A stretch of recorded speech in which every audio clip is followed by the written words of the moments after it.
are these people? Yeah, well, in that story, it's a book review, Hmm. book report, however you want to define it.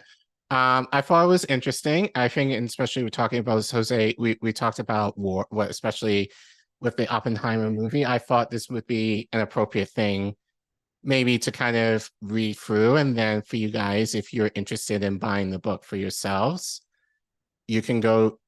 We're not going to tell you where to get this book, but you can go get it at your leisure if you choose to. Could be a good summer read for those of you who do that. But at least the premise of this book sounds very interesting. So I thought we'll read through it and then we can kind of talk about it. So this book is written by Norman Solomon, and the book obviously it's called War Made Invisible: How America Hides the Human Toll of Its Military Machine. And Jonathan Ng wrote this review in Truthout, where he writes, new book exposes the horror of the US's endless invisible wars. Norman Solomon offers a powerful framework for understanding geopolitical crises and the enduring costs of militarism. So he continues, this June, the Swiss journalist Maureen Mercier found several US citizens fighting in Ukraine under the guise of humanitarian work. All of them are veterans, former soldiers who fought in all the recent American wars, the Gulf War, Iraq, Afghanistan, she reports. Many suffer from post-traumatic stress disorder, carrying the embodied ghosts of past conflicts and deep psychic wounds to the latest geopolitical conflagration. One veteran Mercer interviewed admits he's addicted to combat, throwing himself into suicide missions on the front line. He's already killed 13 people in Ukraine. Approximately to death allows him to feel alive, the shock of adrenaline taking him to this beautiful hidden space where the colors are brighter and the sounds are different, vibrant. Back home, he lacks a sense of belonging. But in Ukraine, there's something. Mm. At a fundamental level, these rudderless warriors are a symbol of a society addicted to warfare. They reflect the tensions that author and anti-war activist Norman Solomon unwinds in his brilliant new book, War Made Invisible, which examines the profound causes and costs of US interventionism. Solomon offers a powerful framework for understanding geopolitical crises, as well as the unseen yet enduring costs of militarism. As the war on Ukraine lurches on, Solomon highlights three underlying facets of US power that are especially useful for interpreting our current moment: an embedded intelligentsia, an economy that exports violence, intelligentsia, thank you, an economy that exports violence, and the infrastructure of a global empire. Solomon's book unveils the disturbing proximity between the ruling class and the corporate media since the Vietnam War, revealing how the fourth estate sustains the assumptions that makes intervention possible in Ukraine and elsewhere. The essence of propaganda is repetition, he argues. The frequency of certain assumptions blend into a kind of white noise, conditioning US people to support military operations that they never see or truly understand. This was never clearer than during the 2003 invasion of Iraq. Officials in the US-led military coalition privately worried that journalists would realize they had no killer fact that proves Saddam Hussein must be taken on. Nonetheless, the New York Times echoed forced claims that Iraq possessed nuclear weapons and actively cheered the war effort. Its columnist, Thomas Friedman, even advocated sending soldiers house to house from Barca to Baghdad in a naked exhibition of military might while telling Iraqis to suck on this. Indeed, across the media landscape, embedded intellectuals mobilized their pens to solidify public support for war. ABC, NBC, CBS, and PBS all skewed their coverage. In the 2 weeks before the invasion, the networks aired only one US guest out of 267 who questioned the war. MSNBC even scrapped Phil Donahue's show after the prominent anchor questioned the Bush administration's motives for intervention. Instead of encouraging sustained reflection, corporate media reduced the war to bloodless spectacles of national power and technological achievement. Solomon notes that the Pentagon, that embedded around 750 journalists, integrating them directly into the architecture of the war effort. After promoting the invasion of Iraq, many of the same voices now propound further NATO intervention in the war on Ukraine. The New York Times calls America's support for Ukraine a test of its place in the world in the 21st century. Most media outlets seem oblivious to the similarities between the two wars of aggression. Yet the parallels remain inescapable. In May, former President Bush mistakenly denounced Russian President Vladimir Putin for his wholly unjustified and brutal invasion of Iraq, before clarifying that he meant Ukraine. By echoing state officials, the corporate media lend government propaganda the appearance of private conviction and objective truth. Overall, America has been conditioned to accept ongoing wars without ever really knowing what they're doing to people we'll never see, Solomon concludes. In particular, press coverage of the war on Ukraine projects the illusion of consensus, even as public support for NATO's military buildup declines. By raising dissent, media conglomerates hide the grisly costs of war and the imperialist system that wages it, profiting from conflict by selling narratives that render it invisible. In many ways, militarism is a form of class warfare. The fat profit margins from supplying the Pentagon and kindred agencies, Solomon explains, exacerbate economic inequality while redirecting resources away from social programs. True. In effect, war is perpetual because it is profitable, enriching an elite firmly entrenched in the military-industrial complex. Confirming Solomon's thesis, the Department of Defense published a landmark study of military contractors this April that registered outstanding market returns, including an increase in operating margins, profit as a percentage of revenue, from 7.9% to 11% to 13% over the last 2 decades. Arms makers outperform commercial peers because of government contracts that guarantees profits and cash flow.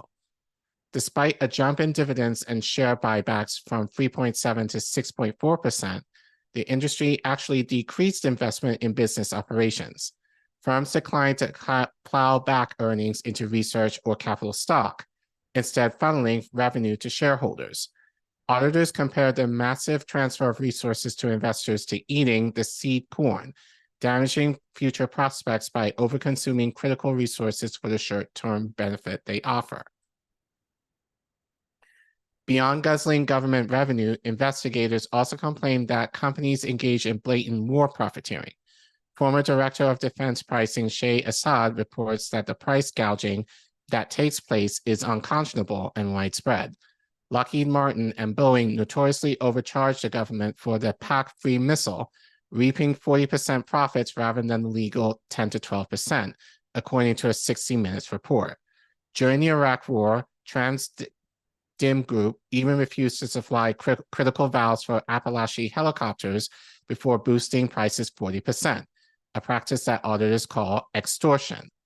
The concentration of industry power in the hands of defense conglomerates and the war in Ukraine encourage price gouging. For many of these weapons that are being sent over to Ukraine right now, there's only one supplier. Former Director of Defense Pricing Assad told 60 Minutes, and the companies know it. Meanwhile, military contractors are using Ukraine and other strategic markets as testing grounds for arms systems. Major General Robin Fontes and Jarrett, I can't read, oh geez, it got scrambled a little bit. Jarrett Kaminga, who run the weapons consulting firm Rain, argued in National Defense magazine that Ukraine is a laboratory for the future of warfare, a center stage relentless and unprecedented effort to fine-tune, adapt, and improve artificial intelligence-enabled systems. Woof! Oh boy. Mobilizing AI tech software, companies such as Planet Labs and Black Sky Technology provide intelligence to soldiers in real time, functioning as UX extensions of the Ukrainian war effort while creating a fluid and information-rich fighting environment. This month, the Biden administration even approved cluster bombs for Ukraine after previously suggesting their use constituted a war crime. and we talked about this a few weeks ago. Ukrainian Russian forces already yield them in combat, violating an international convention that bans the indiscriminate explosives. In past conflicts, investigators allege that Western firms manufacture them in playful shapes to attract and maim civilians, including children. Jesus. Yeah, for arms makers, the Middle East remains. Those are those pedal mines. That's what they're called. Yeah. So just as an aside, Alina Lip, who we've had on Tara's show, has covered those pretty extensively. As well as a few others that have been I also thought of something, and I'm not sure who mentioned this. It might have been Due Dissonance. Shout out to them. But former Princess the late Princess Diana. Remember, like when she was alive, this was her thing. Like she talked a lot about landmines. You know, especially how they affected children. So that was kind of like her issue. Are even worse in some respects. Essentially, they look like little butterflies, and like once the halves of the butterfly get twisted or affected or whatever, the issue is they drop them from planes, right? So you know, they end up in trees and in, you know, random stuff. So even if you don't step on one, or in an area of, like, they're putting these in residential areas, they end up on playgrounds and schools and whatever. So, and they've been doing it to the Donbass for a while. So, you know, yeah, there's been stories of that and photos you probably shouldn't go look up. So, you know. Yet for arms makers, the Middle East remains the quintessential weapons laboratory. Israel was the first foreign country to receive the F-35 Lightning, and its orders funded the fighter plane's development. In 2014, Israeli forces leveled entire swaths of Palestine with the jets while helping Lockheed Martin hone their design. I wish Jose was here to hear that part. That would have been good to talk about with his sprouts the other day. During the offensive, the U.S. restocked Israel's ammunition immediately after it bombed an elementary school, enabling its forces to exceed Hamas's firepower by a ratio of 440 to 1. Shortly before the May 2023 raids, Israeli pilots conducted a large-scale exercise in the F-35s with their U.S. peers at Nellis Air Force Base in Nevada. It is a rare opportunity for warfighters of both countries to integrate our most advanced capabilities, exclaimed Colonel Jared Hudson. This is weapons testing. This is in the field testing. Yes. That's what this is. Here as well as in Ukraine, basically. So, exclaimed Colonel Jared Hudson, the U.S. commander overseeing the initiative. Afterward, Israel pounded Gaza with U.S. ordnance, including a Boeing GBU-39 bomb that gutted an apartment building, killing several civilians, including a young woman preparing for her wedding. The military campaign damaged 2,943 housing units, employing disproportionate airstrikes that Amnesty International deemed war crimes. Rather than undermining relations, U.S. and Israeli arms makers turned crimes into publicity arguments. Only 1 month later, Israeli Defense Minister Yoav Gallant, Ebit Systems and Israel Aerospace Industries attended the Paris Air Show to clinch new sales, boasting that their weapons were combat proven. Tellingly, there's a group in the UK that has been particularly pretty revolutionary, throwing bricks through windows and whatnot, about Elbit Systems. If I'm not mistaken, they've been doing good work on that in the UK. So keep that up. Pretty please and thank you. Tellingly, Haaretz called the occupied territories a classroom for the military to test its equipment, which U.S. aid heavily subsidizes. The money continues to flow. Solomon relates that arms makers spent $2.5 billion in lobbying over the past 2 decades, funding the campaigns of key legislators such as House Armed Services Committee Chairman Adam Smith.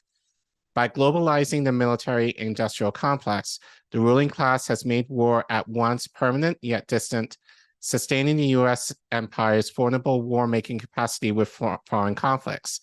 Allies like Ukraine and Israel become markets and sales pitches for battle-tested equipment. Geopolitical upheaval underwrites the prosperity of conglomerates while devouring resources for social programs and scroll down, please. Yep. And the poor. Finally, the ruling class makes war invisible by using anonymous recruits and private contractors to maintain the diffuse infrastructure of a global empire. In the 1970s, the military transitioned to an all-volunteer force to sap energy from the anti-war movement and insulate the armed forces from scrutiny. Army recruiting learned how to sell military service alongside soap and soft drinks in the consumer marketplace, historian Beth Bailey observes. Solomon emphasizes that recruiters have preyed on the vulnerable, promising that enlisting means opening doors to better opportunities. By introducing economic incentives and eliminating the draft, officials created a warrior class isolated from the general public. The Pentagon now mobilizes it for wars that most of the US public will never witness, preemptively minimizing political backlash. So that kind of reminds me, like, just, from what I understand, like during Vietnam, they showed like on TV a lot of those deaths and everything, which didn't help matters as far as people making people more anti-war than ever. So that's when they kind of cut that out. But it makes sense, in terms of now. And I think especially here in the US where we might see some bombings every once in a while, but like not to the degree like other countries in the Middle East and the global South see. So the idea of talking about war here is kind of like something that happens over there and not something that happens here. So while people may not necessarily be fans of it, they're kind of removed from it because it's invisible. We don't witness it, and we don't witness the full effects of war in this country as well as Western Europe. So it definitely does track with the idea of like, it's very easy to push war here because the majority of people don't see it. Yeah. And then people who do witness it, like look at our veterans, look what happens to them. Often than not, like we kind of hide them or they become crazy where, due to post-traumatic system, like health issues and all that we don't hear from them once they come back. So we don't get to hear really the atrocities of war often, if at all. I would argue the closest thing like would be for most people in this generation, like 9/11, I think would be kind of the closest thing that most people in this country would kind of align with war, if you can call it that. Right. But yeah, I mean,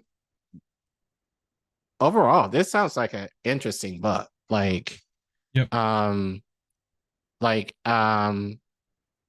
think I'm probably going to purchase it, honestly. I think it definitely seems, and even though it's very recent, I like how Solomon added Ukraine, just kind of like the testing point. But I think just even in the little that was said here, just basically saying Ukraine is basically a testing ground for weapons.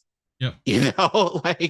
And having this conversation with Kit, and this is something that I didn't think about when I was speaking to him on Monday on Hardlands Media. We talked about AI and we talked about the idea of like AI can be a problematic in terms of like media. Didn't even think about it in use for war. Like that's another thing that we should consider as far as AI, because then you don't need bodies to essentially push the button. Essentially, the AI will basically do it for you. That's a scary thing to think about, that Well, we we talked have that about potential to do AI drone swarms and AI nuke defense, and it's something that the military is heavily like, you know, not to mention like you get into the real sci-fi stuff of replication, and if robots can build robots, we start getting to the singularity, Colin. You would got to call John that. Connor. What's that short movie you made we watched that scared me? Oh, like Murder That with Bots those or whatever it was drones? called. I forget Yeah, what that one's called. yeah. But like, Look up AI drone swarms. I think it'll probably come up. yeah. But yeah, a little bit of plastic C4, little tiny drone. It's gonna be fine. Gonna be fine. Facial recognition and whatever. It should be okay. Colin, don't worry about it. You know. Yeah. Okay. You got But some more of yeah. this? I think. No, I think I'm done. Let me see. Is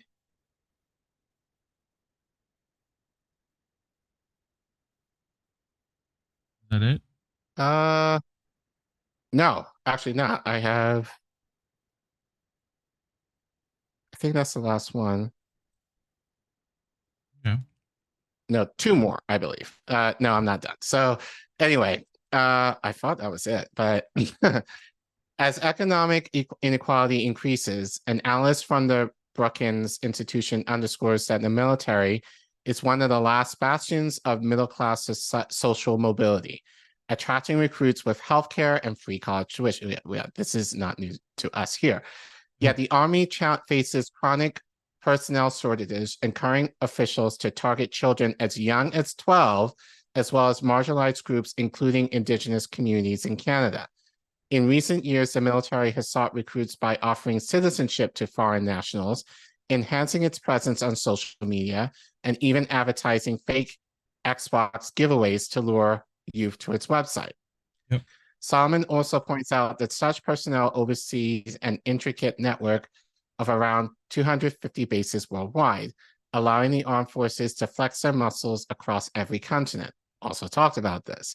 Beyond facilitating large-scale mobilizations, foreign military installations make covert operations and even political intrigue impossible. Reportedly, bases in Latin America have facilitated coups against left-wing governments. After Ecuadorian President Rafael, can you zoom in, please? Yes. Rafael Where? Correa closed an installation at Manta. His successor leveled spurious legal charges against him while welcoming U.S. forces back to the country. In 2018, the Ecuadorian Defense Military even announced plans to allow the U.S. military to use the Guadalapos Islands for operations, calling the Archipelago a natural aircraft carrier. Foreign bases also allow the U.S. to secure control over strategic resources. Nowhere is this truer than mineral-rich Peru, where last December, U.S. officials supported the ouster of President Pedro Castillo, a populist promoting economic sovereignty. His rival, Dina Boluarte, initiated a wave of repression that has killed more than 60 civilians, culminating in what the president of the Inter-American Commission of Human Rights calls a massacre against the indigenous population in Ayacucho. Recently, Boluarte authorized the entrance of 1,242 U.S. soldiers, sending a chilling signal to protesters. Citing regime change in Peru, a U.S.-trained colonel in Colombia also announced plans this May to defenestrate his country's leftist president. In Africa and the Middle East, bases function as force multiplying weapons platforms for drone strikes. Since 2007, the U.S. air war in Somalia against zoom in, please. Up more. Thank you. Al-Shabaab has killed at least 90 civilians, yet the Pentagon only recognizes 5 of the victims and refuses to compensate their families. Despite claims of pinpoint accuracy, the indiscriminate precision of drone warfare escalates regional conflicts. In 2017, the US mistakenly helped Nigerian officials bombard a refugee camp the government itself constructed, killing more than 160 civilians. Drones have even bombed weddings in Yemen and Afghanistan. More recently, a US drone enabled France to kill members of armed terrorist groups in Bontil, Mali. Later, United Nations forces discovered the victims were members of another wedding party. US policymakers invariably portray over-the-horizons capabilities such as bases and drones as a security imperative. Yet, as Solomon argues, they actually foster insecurity, alienating communities across the globe and fueling a violent feedback loop. Thanks, Obama. These consequences are not only invisible but enduring. This spring, Brown University published a study estimating that post 9/11 conflicts have killed more than 4.5 million people. Under US sanctions, the article notes, most Afghans suffer from malnutrition and are dying from war-related causes at higher rates than ever. As US veterans from the war in Afghanistan fight in Ukraine, the specter of past conflicts haunts the present. It leaves us with what Solomon calls deep scars and tragic absences, poisoned minds and shattered bodies, starving populations, and land sown with ordnance. From Afghanistan to Ukraine, the same arguments, arms, and soldiers are reaping the same results. Over 2 decades after invading the Middle East, the US still advertises peace along a circular road to war. Sounds all right. In other words, go buy the book, y'all. I'll wait to the movie. You know, I'm sure there's not going to be a movie on this. If anything, like a documentary. How good would the movie be, though? That's not would be pretty good. You do it like The Big Short, like a movie calling out the U.S. A movie about nice? the U.S. like promoting war. No, never. I could whisper of a dream. You know. You could, or unless you produce it. Dude, you produce it and someone's got to pay me. I need equipment, you know. We're gonna have to get some travel expenses, you know. But anyway,